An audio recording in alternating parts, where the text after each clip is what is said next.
isu yang terjadi di Indonesia yang diakibatkan karena kurangnya penerapan dan kontrol GCG pada perusahaan, sehingga perusahaan tersebut dinyatakan pilot.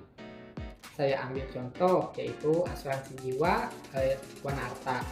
Jadi asuransi ini adalah perusahaan yang didirikan oleh keluarga One Arta. Perusahaan ini dinyatakan pilot pada tahun 2018. Penyebab pilotnya perusahaan ini juga karena kurangnya penerapan prinsip transparansi dan akuntabilitas.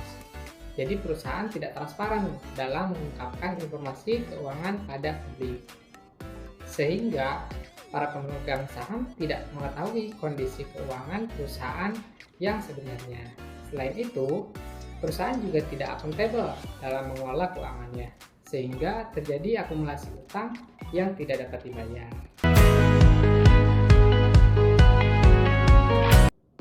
Jadi, apa sih GCG itu?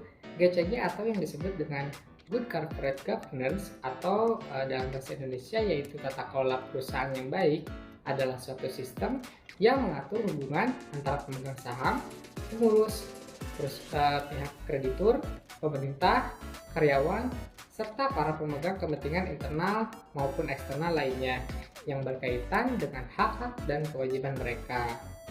Jadi, GCG ini bertujuan untuk menciptakan lingkungan yang kondusif bagi perusahaan untuk tumbuh dan berkembang secara berkelanjutan. Nah, GCG ini juga bertujuan untuk melindungi kepentingan semua pemangku kepentingan, termasuk pemegang saham, karyawan, konsumen, masyarakat, maupun lingkungan. Nah, jadi apakah GCG itu penting diterapkan pada perusahaan keluarga yang biasanya mayoritas saham dimiliki oleh keluarga dan kontrol penuh oleh keluarga? Jawabannya yaitu tentu sangat penting good corporate governance itu diterapkan pada perusahaan keluarga. Kenapa? Karena yang pertama yaitu dapat membantu meningkatkan kinerja perusahaan. Perusahaan yang menerapkan GCG cenderung memiliki kinerja yang lebih baik daripada perusahaan yang tidak menerapkan GCG. Hal ini terjadi karena GCG dapat membantu perusahaan untuk mengelola sumber daya secara lebih efektif dan efisien. Kemudian yang kedua yaitu meningkatkan reputasi perusahaan. Perusahaan yang menerapkan GCG akan memiliki reputasi yang lebih baik di mata masyarakat. Kenapa? Karena hal ini perusahaan yang menerapkan GCG akan dianggap sebagai perusahaan yang bertanggung jawab dan peduli terhadap lingkungan. Yang ketiga yaitu mengurangi resiko terjadinya konflik kepentingan antar keluarga. Jadi konflik kepentingan ini dapat terjadi di perusahaan milik keluarga karena adanya hubungan keluarga antar pemegang saham, pengurus, dan karyawan.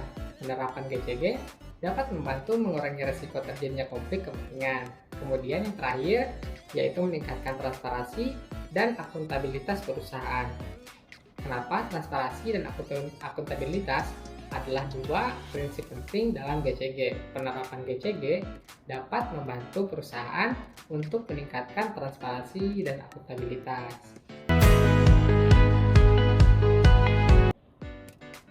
Nah, jadi bagaimana sih cara penerapan GCG pada perusahaan milik keluarga? Nah, berikut adalah cara-caranya. Jadi yang pertama yaitu pemisahan kepemilikan dan manajemen. Jadi pemegang saham pengendali harus melepaskan sebagian kepemilikannya kepada pihak lain sehingga dapat mengurangi kendalinya atas perusahaan. Kemudian yang kedua yaitu pemilihan direksi dan dewan komisaris yang independen. Jadi direksi dan dewan komisaris ini harus dipilih berdasarkan kompetensi dan integritas serta tidak memiliki hubungan keluarga dengan pemegang saham pengendali. Kemudian yang ketiga yaitu penerapan sistem pengendali internal yang memadai. Jadi perusahaan ini harus menerapkan sistem pengendali internal yang memadai untuk mencegah terjadinya penyalahgunaan terhadap keuangan. Kemudian yang terakhir yaitu penyediaan akses informasi yang memadai kepada publik. Jadi perusahaan harus menyediakan akses informasi yang memadai kepada publik sehingga dapat mengetahui kondisi keuangan dan kinerja perusahaan.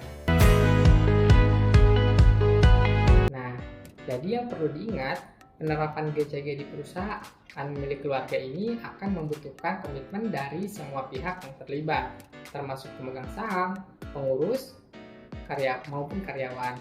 Namun, penerapan GCG ini akan memberikan manfaat yang lebih besar bagi perusahaan, baik dalam jangka pendek maupun jangka panjang. Terima kasih, sekian pemaparan dari saya.